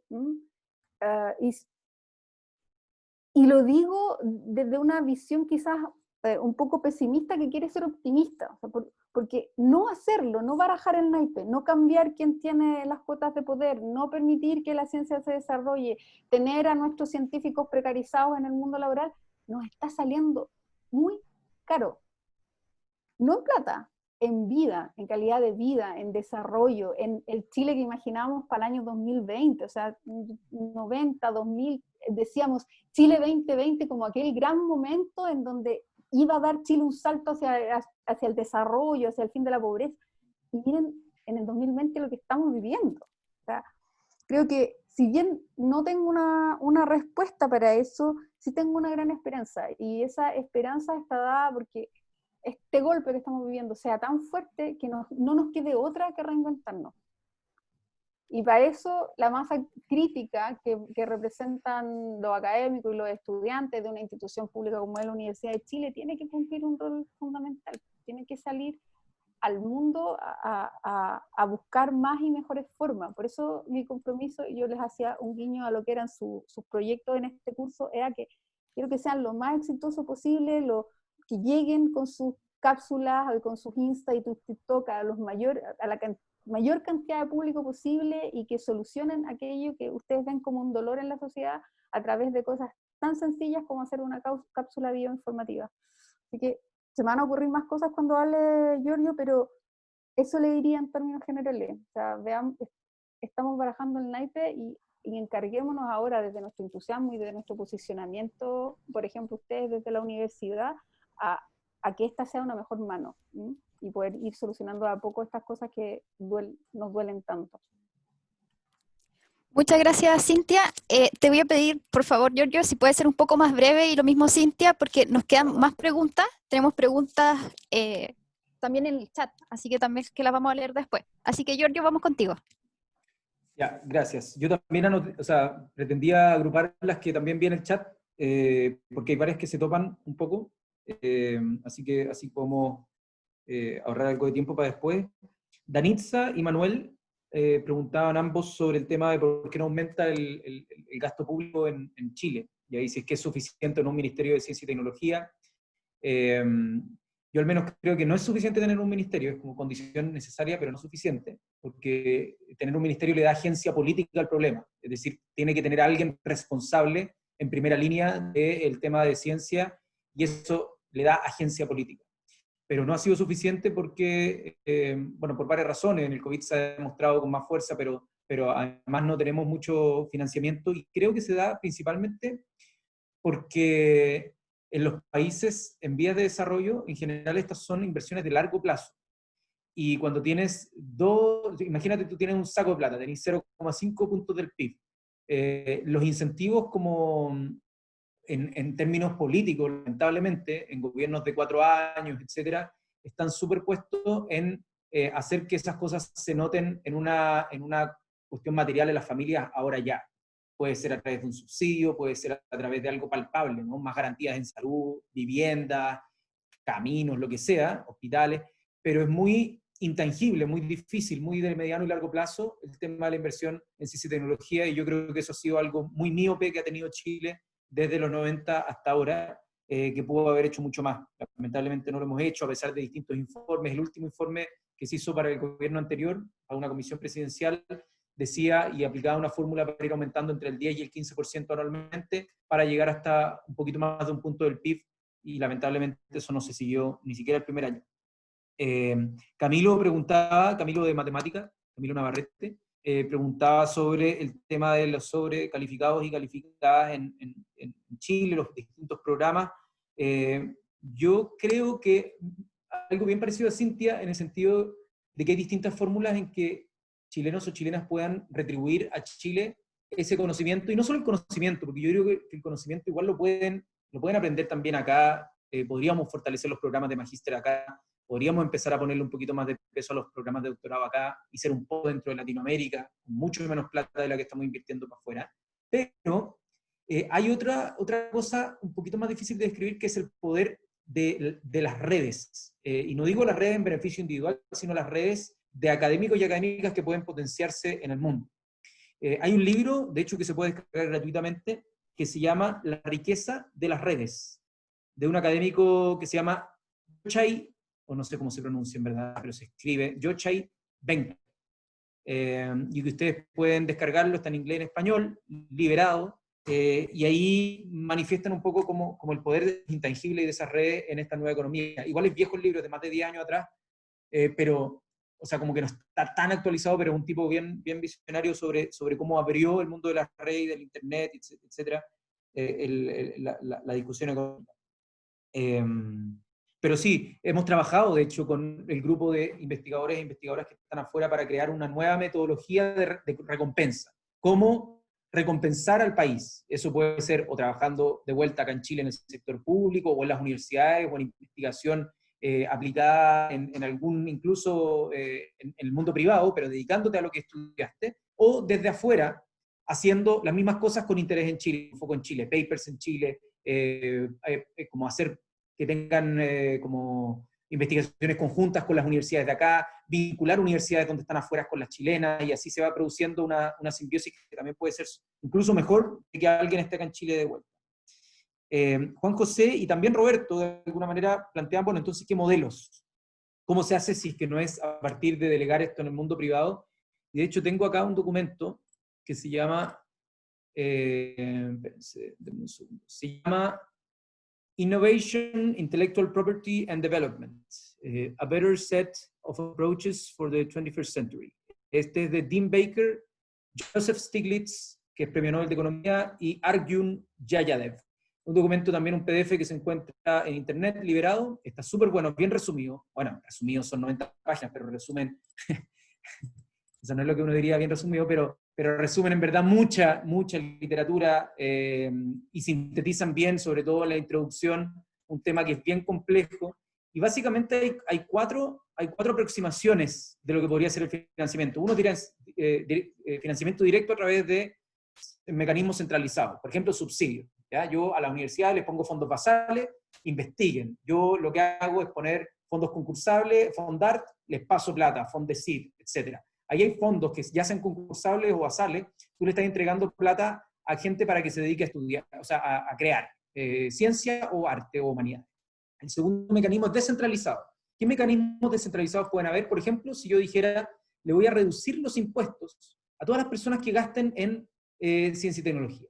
¿Ya? Eso sería una forma descentralizada, porque tú no le dices qué tiene que investigar cada persona, sino que lo único que te estoy pidiendo es que computes plata tuya en investigación y te la voy a deducir como impuesto. Ese sería un mecanismo descentralizado que tiene la ventaja que no está el Estado central diciendo qué es lo que se investiga, qué es lo que no, quién adjudica un concurso, quién no. Lo puedes hacer como iniciativa privada, el Estado te lo reconoce, te descuenta una parte y esa fracción arbitraria se puede cambiar, y por lo tanto ese es un mecanismo descentralizado de financiamiento. La tercera fórmula es un sistema de premios. ¿Ya? Hay dos sistemas de premios que son de financiamiento. Por ejemplo, si tú dijeras, mira, ¿sabes qué? El que encuentra la vacuna para el coronavirus se lleva $100 millones. 100 millones de dólares. ¿Ya? Y eso le pondría incentivo a muchas personas, capitales de riesgo, que digan, mira, ¿sabes qué? La investigación para llegar a una vacuna con cierto éxito me va a costar $50 millones. Ya, chuta, o sea, podría ganarme $50 millones más. Hay un incentivo, se ponen incentivos, todos corren, gente compite, y también se podría generar un modelo que es súper capitalista también, pero que el resultado final no está protegido por patente. Que en todos los otros modelos, o sea, en todos los que le he dicho hasta ahora, serían modelos en los que uno podría decir los productos finales, intangibles, son libres. Y también hay otro mecanismo, por así decirlo, de premio, que es yo te pago un overhead. Por lo tanto, dime tú cuánto te cuesta investigar, independiente de cuál sea el resultado, yo te lo financio, pero te pago un overhead del 20%. Es decir, todo lo que tú gastaste y que me puedas documentar que gastaste, yo te pago un 20%, tienes la utilidad, ganaste, hay un incentivo, pero yo me quedo con el conocimiento para que sea público. Y el último mecanismo, que es un premio, por así decirlo, en monopolio, es decir, un premio en derecho, es el que tenemos hoy día, que es entregar patentes o derechos de autor por un sistema descentralizado. Es decir, yo no te pongo ni un peso, incluso te estoy poniendo plata muchas veces porque te pongo toda la investigación de base, te educo a la gente, te traigo los doctorados para que tu empresa agarres el final de un proceso, lo patentes y privatizas el conocimiento para toda la gente. ¿Ya? Yo creo que ese es el peor de todos los modelos. A mí, o sea, yo prefiero quizás más el uno, quizás también el tercero, pero cualquiera que no sea el último, ¿ya? Que privatiza el conocimiento. Entonces, ahí hay distintos modelos que están sintetizados en este documento que les comenté. Y lo último, Sebastián preguntaba por los recortes de la NID, lo hemos discutido harto en la Comisión de Ciencia y Tecnología, no hay explicaciones para esto, le hemos recriminado esto al gobierno. Creemos que la señal debiese ser que con esta pandemia la ciencia debiese tener más financiamiento y no menos. Así que algo que ha quedado claro es que estamos con déficit de financiamiento en ciencia y tecnología y en capacidades instaladas, por lo tanto estamos peleando, créanme, casi todas las semanas con el Ministerio de Ciencia y con el Ministerio de Hacienda para que esta sea una prioridad, sobre todo para el próximo año, que esperemos ya exista indicios de una vacuna y vamos a tener que empezar a producir. Así que... Muchas gracias. Vamos con la última ronda de preguntas, por decirlo así. Simón, ¿te escuchamos? ¿Te reinicia el audio? Hola, Sí, ahí sí. muchas gracias por a Cintia y a Giorgio. Muy buena presentación. Les pido disculpas por no encender mi cámara, ya que me encuentro en una zona rural y la señal es pésima. Me llamo Simón Clavijos y estudio licenciatura en Historia. ¿Qué hago aquí? Se preguntará. Bueno, tengo una pregunta que de hecho me llevó a tomar este curso, ¿ya? Y necesito que ojalá me pudieran guiar. Creo que es parte de la solución a esta problemática actual en la que nos encontramos, y quizás sea muy abstracta, y aquí la haré, es cómo podríamos unir la ciencia y tecnología con las ciencias sociales para generar este tan ansiado romance que yo como del mundo humanista espero, para mejorar la sociedad y realizar un cambio significativo desde el ámbito del derecho y de las políticas públicas, aparte de este CFG y otras instancias que nos va dando la universidad. Esa sería mi pregunta. Muchas gracias. Muchas gracias. Vamos con Francisco. Sí, Por favor, breve. yo me sumo a las felicitaciones y solamente quería que si Giorgio podría referirse de alguna forma a este feudalismo editorial que tenemos en ciencia, digamos, que nosotros, acabo de poner un ejemplo, yo acabo de publicar 2 capítulos de un libro, no me cobraron, ese capítulo fue revisado seguro por alguien que no cobró, el capítulo hoy día vale $50 y tienen ambos más de 700 downloads, es decir que el Sevier ganó $76,000. Yo, por supuesto, no recibí uno. Y no solo eso, sino que cuando quiera publicar una figura de esos capítulos voy a tener que pedirle permiso. ¿Cómo surgió eso? Esa es una cosa de locos, digamos. Es decir, todos trabajan gratis, porque todos, los que somos, los que escribimos los capítulos, los que los revisan, y el lucro va por nosotros. Es una cosa de locos. Quería que te mencionara, que te refirieras un poco, aunque se salga un poco de este más de la charla anterior. Muchas gracias. Muchas gracias. Juan José, también agradecemos que seas breve. Voy. Que me queda dando vuelta algo interesante, que es las redes de open source, de publicar en revistas gratis, pero es otro tema. Mi pregunta va, principalmente porque vendemos palos y piedras. ¿Cómo se puede abordar una estrategia para darle valor agregado a nuestros productos ya actuales? Un ejemplo muy claro puede ser el cobre que vendemos, es claramente vender un pedazo de piedra, y se podría aplicar nanotecnología que tenemos alto nivel, pero ¿cómo lo legislamos? ¿Cómo hacemos llegar eso a leyes para que efectivamente se venda un producto con valor agregado muy alto? Muchas gracias, Juan José. No sé si Giorgio y Cintia están al tanto de las preguntas del chat. Por ejemplo, la de Sebastián Droguet. ¿Sí? Cintia, si pueden ver las preguntas. Ya. Las 2 primeras, digamos, un poco las respondió ya Giorgio, pero la que sigue de Antonia Astorga de Biología Ambiental dice, si bien como dice Giorgio, los concursos son impulsores para las investigaciones, pero a la vez discriminan las investigaciones científicas que no son dirigidas o no son directamente aplicables para las personas, ¿cómo se le ocurre que podríamos disminuir esa brecha? Y las otras 2 preguntas que ya las tocó Giorgio en la pregunta anterior. Y la última mano que vamos a tomar es la de Danitza. Y ahí partimos, digamos, con ustedes. Danitza, te escuchamos.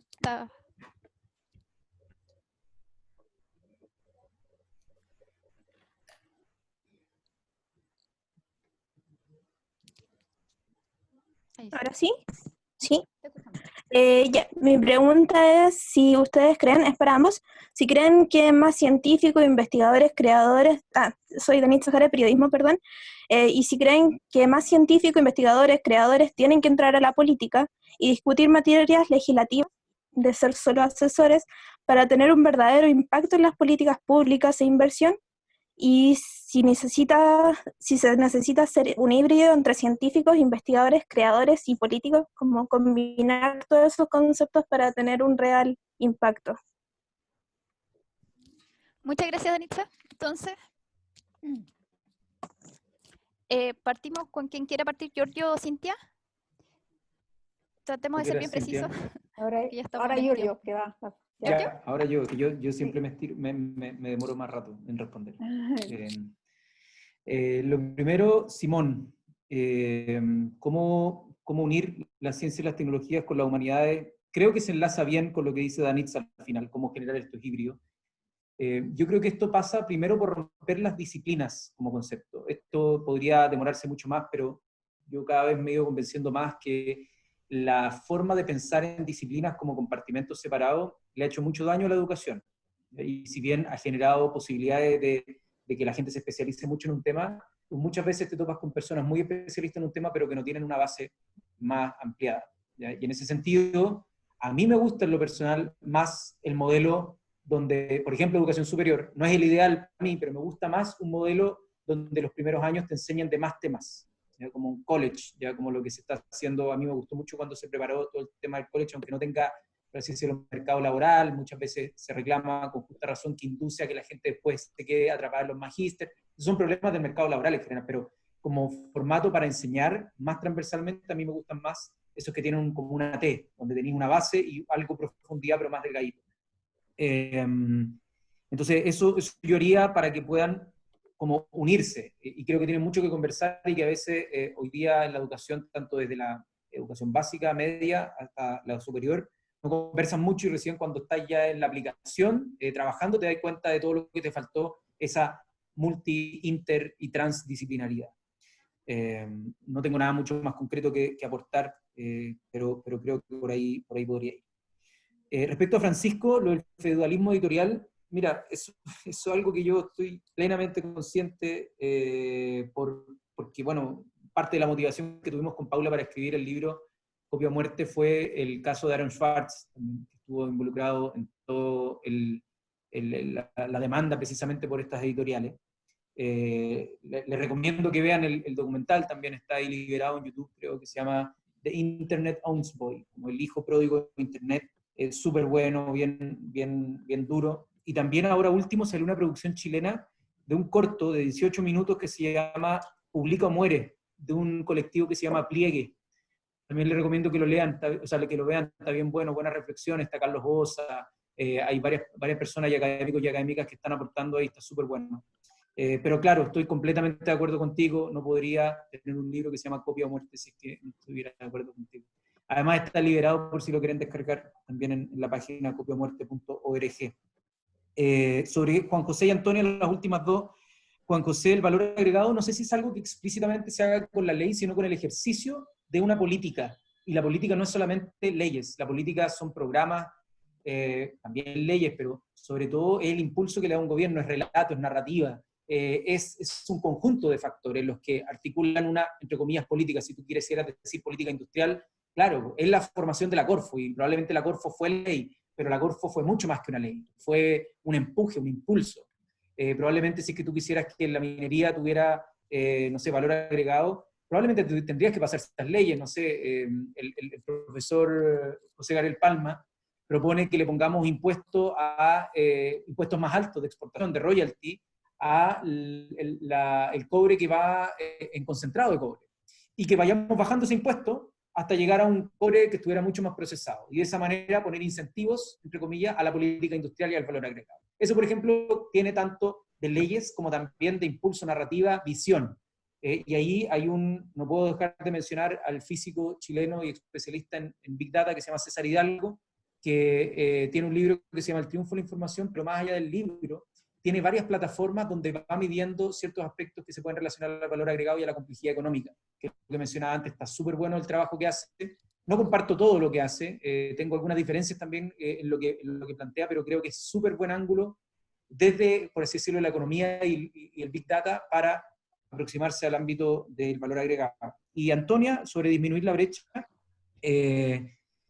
todos los concursos se pueden cambiar en función de las bases, y eso también es política. O sea, cuando alguien está en el gobierno define cuáles son las bases, siempre que no vulneren la ley, pero eso queda al arbitrio de personas que toman esas decisiones. Y probablemente los concursos que tienen que ver con fondos de iniciación de investigación tienen requisitos distintos a los fondos comunes donde dan puntuación por tener gente que esté a la cabeza de la investigación y que tenga, no sé, porque que estén dirigidas por alguien que lleva muchas investigaciones en el tiempo. Y lo que hay que pelear es porque hayan más de esos fondos de iniciación, pues, más fondos para gente que está partiendo en la academia, porque hay muchas formas, como lo dice el mismo documental de Pliegue, de hacer truco y aprender a jugar con las postulaciones y ser experto en postulaciones, pero no necesariamente ser bueno o buena investigando. Y yo creo que ahí siempre va a ser un juego de ensayo y error, ir modificando las postulaciones, los llamados concursos, vez a vez. Es muy difícil diseñar un concurso que no sea maleable, y por lo tanto creo que ahí depende más del know-how de la gente que está metida en los programas, trabajando en los ministerios, armando esas bases de concurso, más que de la ley propiamente tal. Entonces ahí, esa sería mi aproximación al tema específico que tú preguntabas sobre la brecha entre los que ya están consolidados en la academia y quienes están partiendo en una carrera académica. Hola.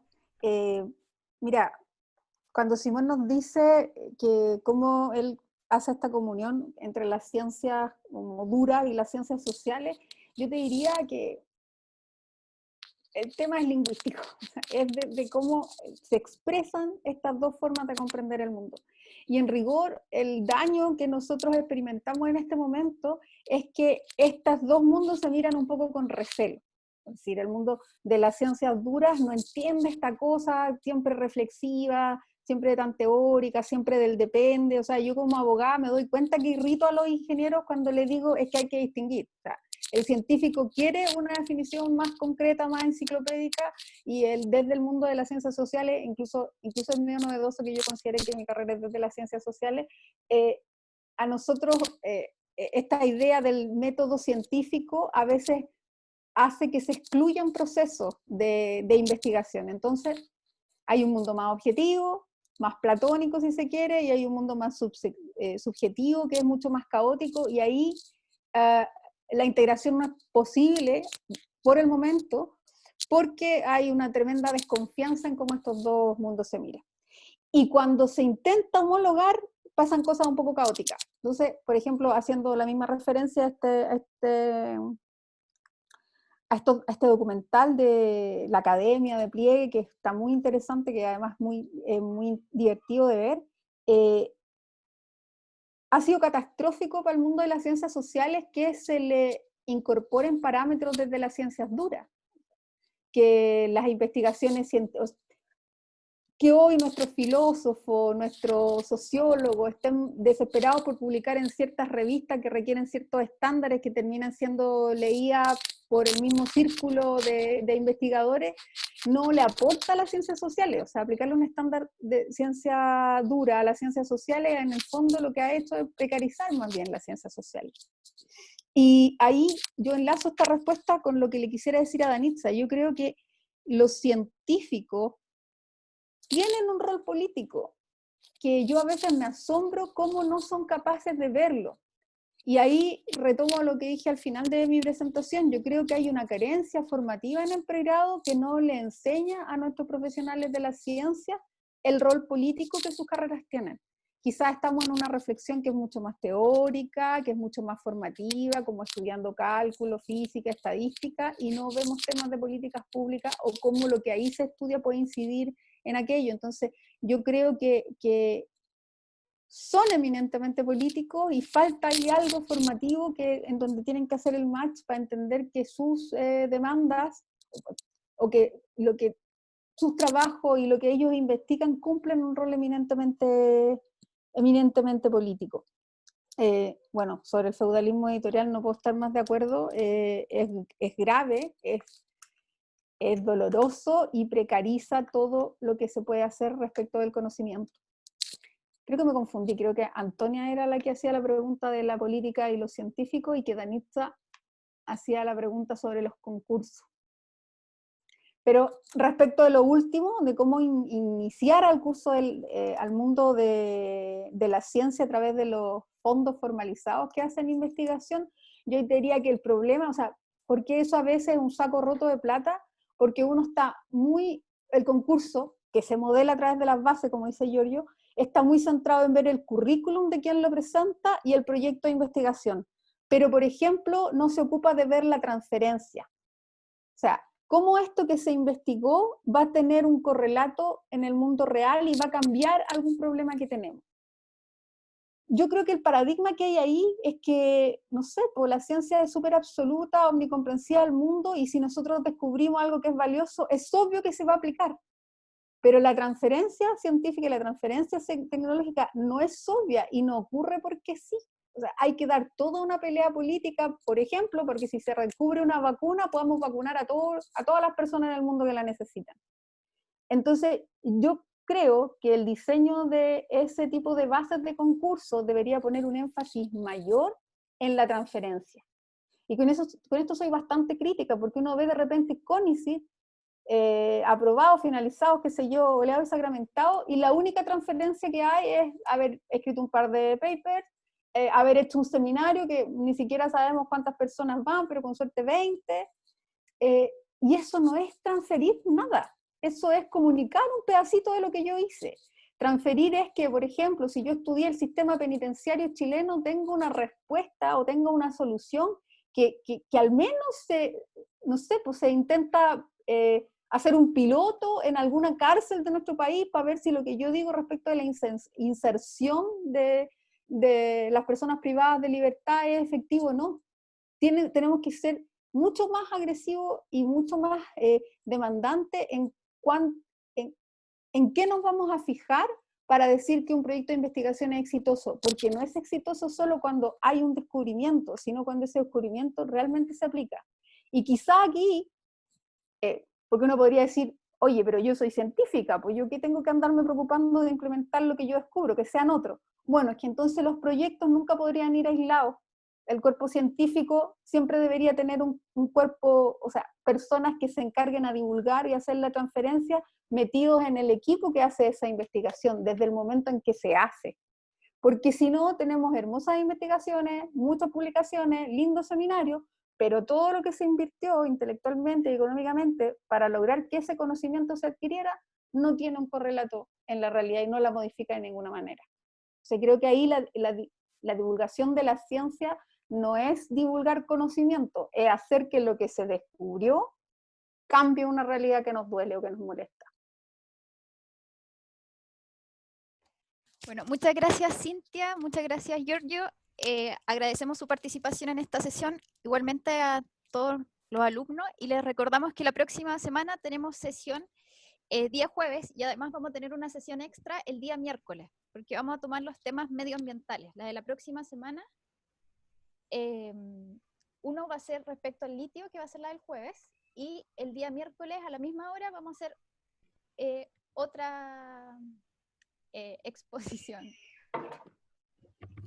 Ya, parece que mi hijita quiere saludarlos. A ver. Oye, muchas gracias por la invitación Si también. quieres, Víctor, Amanda. Gracias, Giorgio. Gracias, Cintia, por acompañarnos. Gracias a ustedes. Gracias Y quedan por... invitados e invitadas a descargar gratuitamente, y si quieren leer y comentar, criticar, lo que quieran, copia o muerte. Ah, ok. Sí. Lo vamos a... Lo pueden descargar gratuitamente, y si lo quieren físicamente también en la página lo pueden pedir. Nos vemos. Muchas gracias. Chao, Lo vamos muchas a gracias. Chao, que estén. Gracias también por la invitación y gracias por escuchar estas peladuras de cables de repente. Y que les vaya súper bien con el curso. Oye, sigamos en contacto porque de verdad somos primos hermanos. Yo creo que Sergio vio los programas y tenemos mucho en común, y qué terrible que estando en la misma institución no hayamos tenido contacto antes. ¿Ya? Le dio vergüenza y no quiso saludar ahora. Muchas gracias, Cintia. Gracias. Chao, chao. Chao a todos. Chao.